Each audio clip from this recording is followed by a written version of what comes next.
Magistrados titulares del Tribunal Supremo Electoral regresan a sus actividades y se suman a la reunión de la Comisión de Actualización y Modernización Electoral CAME, donde se abordan propuestas de reforma electoral.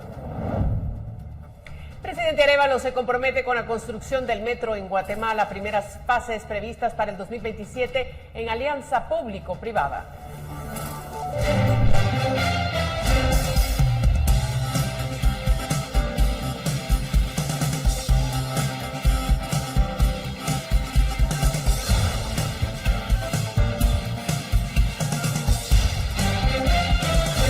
El ex jefe de la Fiscalía contra la Corrupción, Estuardo Campo, declara en juicio a favor del ex fiscal Eduardo Pantaleón, quien es acusado de supuesto mal manejo del expediente del caso Libramiento de Chimaltenango.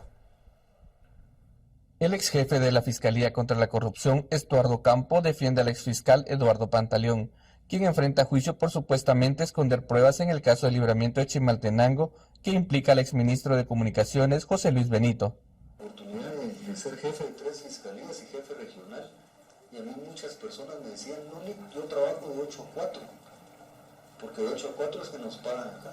Eduardo no trabajaba de 8 a 4, Eduardo trabajaba 18, hasta 20 horas diarias, y obviamente me consta que en el caso particular del Libramiento de Chimaltenango, por ejemplo, cuando nos tocó formular el acto conclusivo el 1 de febrero del año 2021, fácilmente habremos pasado 2 o 3 días seguidos trabajando con el tiempo únicamente indispensable para poder ingerir alimentos y descansar un poco.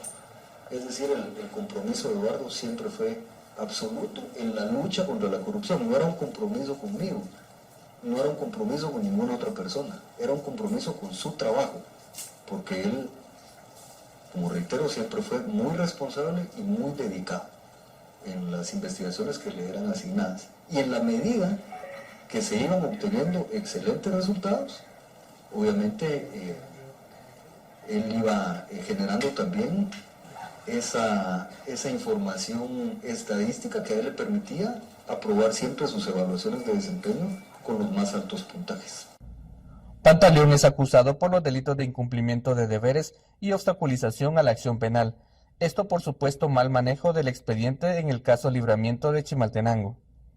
Sin embargo, quienes llevaron audiencia de primera declaración al exministro y no se indicaron delitos como lavado de dinero y tampoco señalaron irregularidades en las constructoras Conasa y Renova Ingenieros fueron Ada Winter, auxiliar fiscal, y la agente fiscal Leslie Pineda. Contra ellas no se ha abierto proceso penal. Con imágenes de Michelle Velázquez, reportó para Noticiero Guatevisión, Elmer Vargas. En más noticias, el secretario de Planificación de la Presidencia, Carlos Mendoza, indicó que tras un análisis de los proyectos de obra realizados en administraciones anteriores, se detectaron algunos hallazgos que serán planteados ante la Comisión contra la Corrupción.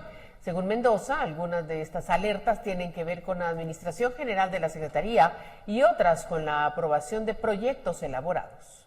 Vamos a estar haciendo pues las denuncias respectivas y haciendo una conferencia de prensa específicamente para eso, para documentarles, ¿verdad?, todas esas alertas que han salido al interno de la institución. CGPLAN tiene demasiado poder o muchas veces discrecionalidad en qué proyectos se impulsan y cuáles no.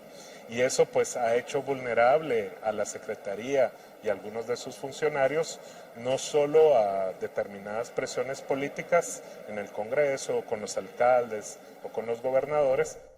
Y los 4 magistrados titulares del Tribunal Supremo Electoral cumplieron con lo resuelto por la jueza Karen Chinchilla y realizaron el pago de la caución económica de 100,000 quetzales. La jueza les indicó a los togados que tenían hasta las 3 de la tarde de este día para cumplir con el pago. De lo contrario, serían enviados a prisión preventiva. El abogado César Calderón confirmó que los 4 magistrados realizaron el pago dictado, esto en relación con una medida sustitutiva a su favor. El Ministerio Público los indica de supuestas anomalías en la adquisición del sistema TREP utilizado en los comicios de 2023. El Ministerio Público tiene un plazo de 5 meses para fortalecer los medios de investigación. El TREP fue adquirido por un valor de 148 millones de quetzales a la empresa DataSys. Bueno, y los magistrados titulares del Tribunal Supremo Electoral participaron en la reunión de la CAME, celebrada este día en un hotel capitalino. Es la primera vez que se integra el Pleno desde que les fue retirado el antejuicio por parte del Congreso de la República.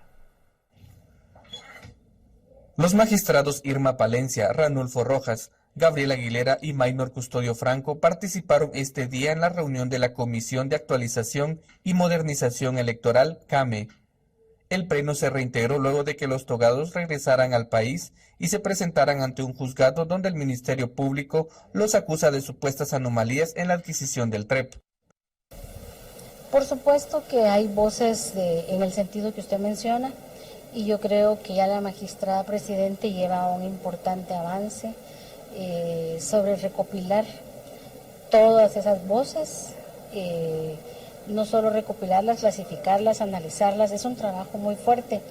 Y nosotros, si bien llegamos hasta en este momento, vamos a dar todo nuestro tiempo y esfuerzo y sobre todo la experiencia que ya tuvimos, que si bien las voces son externas de todo lo que dicen, al contrastarse con la experiencia que se tuvo, creo que vamos a hacer un trabajo muy importante para el país. Sí, tenemos que tomar algunas acciones tomando en cuenta el tiempo que ha transcurrido desde la primera hasta la segunda vuelta de las elecciones generales recién pasadas, y recordemos también que como tribunal tenemos que tomar esas acciones para poder permitir que los nuevos jóvenes se incorporen al padrón electoral.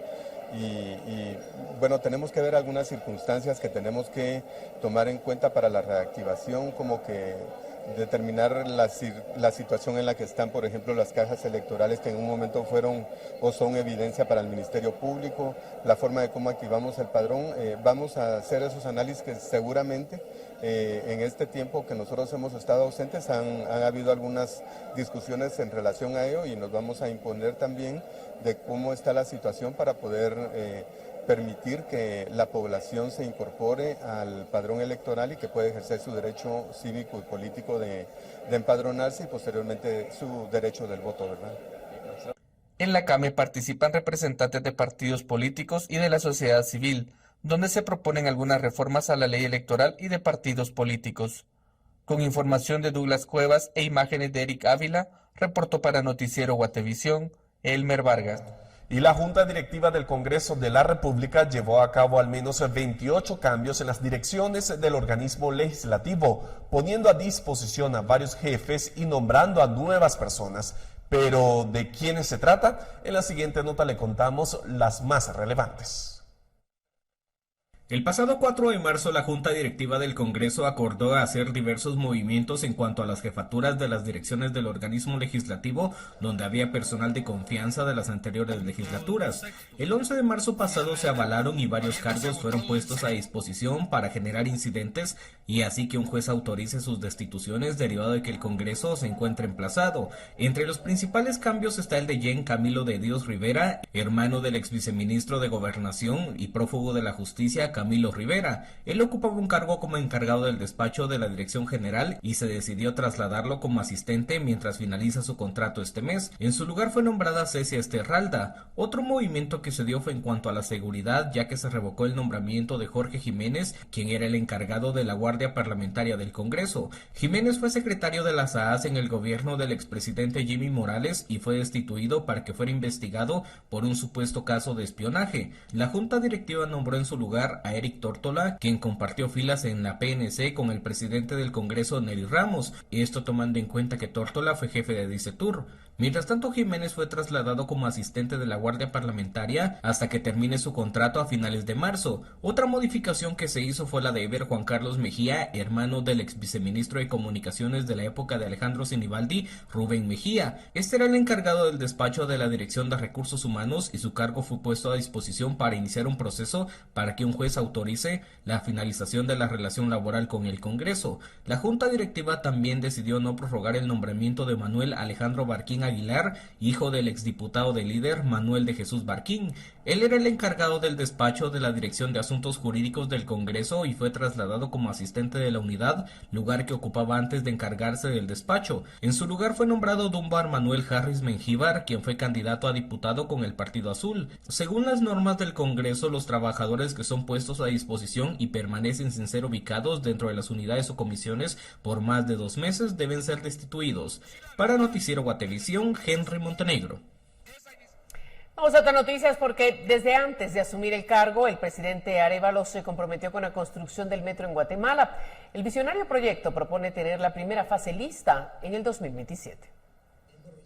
El expresidente Alejandro Yamatei también lo prometió, la creación de un sistema de transporte público que conectara diversos puntos del país para solucionar el problema de congestión en el área urbana. Ahora es el presidente Bernardo Arévalo quien se comprometió a desarrollar el proyecto y prevé que la primera fase del metro subterráneo esté concluida a mediados de 2027. Arévalo se reunió con la misión del Banco Mundial, el Ministerio de Finanzas y la Asociación Nacional de Alianzas para el Desarrollo de Infraestructura ANADIE para determinar los siguientes pasos a tomar en el proyecto. El Banco Mundial entregó un cronograma y se analiza la posibilidad de que se trate de una alianza público-privada. ANADIE ha venido haciendo desde hace algún tiempo los estudios de prefactibilidad. Ahora el gobierno va a poner todos el fondo necesario para poder avanzar en estos estudios.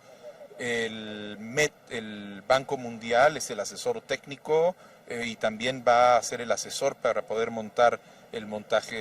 diseñar el montaje financiero. Es una inversión muy extensa e intensa. Va a ser muy probablemente una inversión público-privada, pero ya los detalles de qué tipo de modelo se van a ir viendo a medida que avanzamos en el diseño del proyecto. En noviembre de 2023, en una conferencia de prensa, el alcalde capitalino y el presidente Arévalo informaron que la primera fase plantearía la conexión entre la Centra Norte y la Centra Sur. En una entrevista a Guatevisión, el gerente general de la empresa municipal de transporte dijo que se tiene una visión de un sistema subterráneo y aéreo. Con imágenes de Byron Baiza para Noticiero Guatevisión, reportó Leslie Sánchez. Aunado a esto, Avenidas para el Buen Vivir. Ese es el nombre del proyecto en el que trabaja el asesor de infraestructura del presidente de la República, Bernardo Arévalo, que pretende la construcción de caminos rurales en el altiplano occidental y el área oriental del país. El programa busca conectar comunidades que han sido excluidas del desarrollo a través de los tramos carreteros, facilitándoles el acceso a servicios de salud, educación, electrificación rural e integración a mercados y comercio. Según Carlos Mendoza, secretario de Planificación de la Presidencia, para iniciar las construcciones se priorizará el área de las Verapaces y el Corredor Seco, pero dependiendo de los criterios técnicos de cada región se determinarán los tramos a edificar. Para ello se analiza la readecuación de un préstamo internacional en el Banco Mundial que ya está en el Congreso para su aprobación.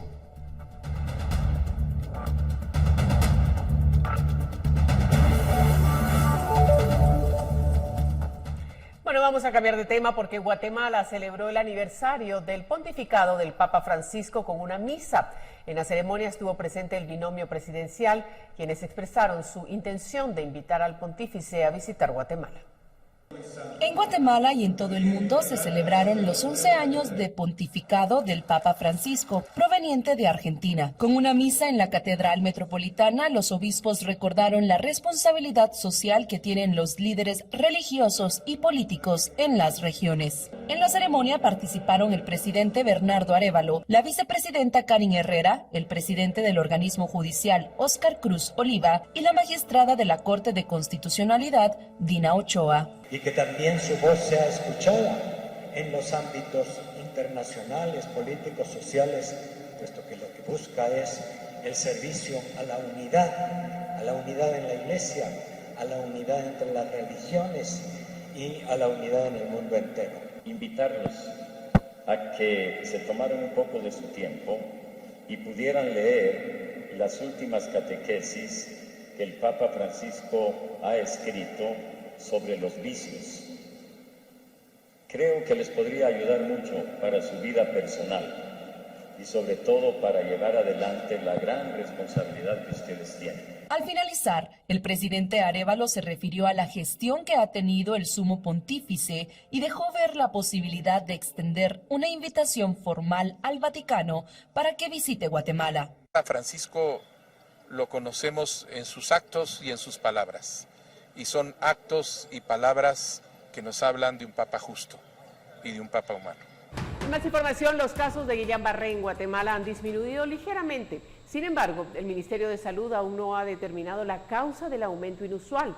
Ante la proximidad de la Semana Santa, se mantendrá la alerta epidemiológica en la costa sur. La alerta poblacional y epidemiológica emitida en al menos 5 departamentos continúa activa por parte del Ministerio de Salud ante los casos de la enfermedad neurológica Guillain-Barré. Hasta este 14 de marzo se contabilizan 85 casos, 5 fallecidos y otro más que se encuentra bajo análisis. Son casos que iniciaron síntomas desde el 26 y 27 de febrero. Obviamente, pues el tiempo que la gente lleva en consultar y luego se hacen los diagnósticos, los exámenes, etcétera, se confirmaron ayer en la mañana. Suchitepeques se mantiene como el departamento con más casos, contabilizando 68. También se reportan en Retaluleu, Huehuetenango, Quetzaltenango, Sololá y Guatemala, todos con antecedentes de visita o consumo de productos de Suchitepeques. La recomendación es consumir alimentos que sean de fuentes seguras, o si ellos van a cocinar sus alimentos en los viajes y todo, pues que los cocinen bien, que se laven las manos después de ir al sanitario o antes de cocinar y tratar de evitar en la medida de lo posible las aglomeraciones, que aunque es algo difícil no solo a nivel de la costa, sino que en otros lugares como la capital, la Antigua, donde hay muchas procesiones. El Ministerio de Salud continúa realizando la recolección y estudio de diversas muestras, tanto de agua, alimentos, así como en los mismos pacientes que han sido identificados para lograr determinar la causa del origen de este brote. Hasta el momento se sigue manteniendo la hipótesis que estaría derivado a un contagio por la bacteria de Campylobacter. La mayoría de los pacientes pertenece al grupo correspondiente entre los 30 a 64 años, con un promedio de edad de 41. En los casos predominan los hombres con el 64.7%. Con imágenes de Gabriel Molina, reportó Andrea Domínguez. Por otra parte, el Ministerio de Salud ha emitido una alerta ante posibles emergencias por golpes de calor debido a las altas temperaturas que se esperan en varios departamentos del país. La exposición prolongada al calor y al sol puede ocasionar daños irreversibles en las personas. El INSIBUME ha señalado que entre este 17 y 18 de marzo se prevén temperaturas máximas que podrían alcanzar los 40 grados en Oriente y 39 grados centígrados en Petén. En cuanto a la ciudad capital, se pronostican temperaturas máximas que ronden entre los 28 y 30 grados centígrados. Ante ello, Salud ha señalado que la exposición al sol puede causar insolación o un golpe de calor que puede desencadenar en emergencias e incluso la hospitalización. Además, esto también puede producir cáncer en la piel. Preocupa sobre todo la situación de las personas que trabajan a la intemperie, quienes se exponen durante horas al sol sin percatarse de las altas temperaturas. Las de calor van a ser altas, incluso a la sombra y más o menos en horas de la madrugada y de la noche. Entonces, lo más recomendable es que las personas que tienen afectaciones respiratorias o cardiovasculares pues traten de dormir con ropa fresca y de mantenerse hidratados y no exponerse tanto al aire libre. Cuando hablamos de un golpe de calor, son daños a las neuronas y al sistema nervioso que pueden ocasionar cierto retraso psicomotriz, generar convulsiones y debilidad en el cuerpo. Lamentablemente pues podríamos confundirlas con otras afecciones, pero un golpe de calor para poder identificar los síntomas es baja de la presión, realmente agotamiento, como que tuvieran sueño o fueran a desmayarse, ¿verdad? Mucha resequedad, dolor de cabeza. Con los síntomas de urgencia, es necesario llevar a la persona a un lugar fresco y ventilado, quitarle la ropa que no necesite, además de darle el agua y ventilación posible, de preferencia bebidas hidratantes, sueros y electrolitos. En caso que los síntomas persistan y la temperatura del cuerpo no disminuya, es importante acudir al servicio de salud más cercano. En caso de una emergencia por golpe de calor, también se recomienda actuar lo más rápido posible metiendo a la persona afectada en agua para mojarla y envolverla en sábanas mojadas para reducir las altas temperaturas, además de aplicar hielo en axilas, ingles y pecho. Con imágenes de Gabriel Molina, reportó Andrea Domínguez.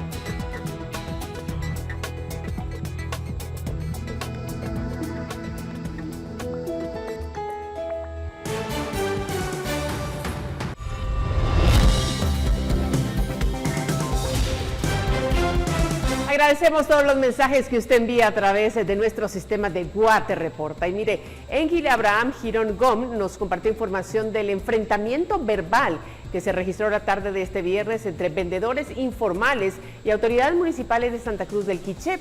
La riña verbal es causada por el intento de la municipalidad de llevar a cabo el desalojo de los comerciantes en el área central de la población.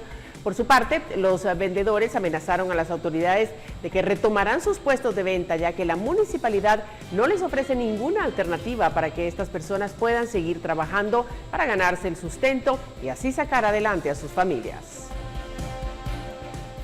Y en estos días los cristianos católicos de Santa Ana Huixla en Huehuetenango celebran los 134 años de efectuarse la Meca de la Fe. Así lo reporta nuestro televidente, el líder Exvedi Morales. La Meca de la Fe de la región Huixla, en Santa Ana Huixla, se celebra desde 1890. Fue instituida por el señor José María Lemos, quien era alcalde en ese entonces. Es una fiesta que está cumpliendo 134 años. Es la fiesta más visitada en la región Huixla-Huehuetenango. La mayoría de visitantes son de Chiapas, México. Es una feria que comienza 8 días con anticipación. La iglesia colonial de Santa Ana Huixla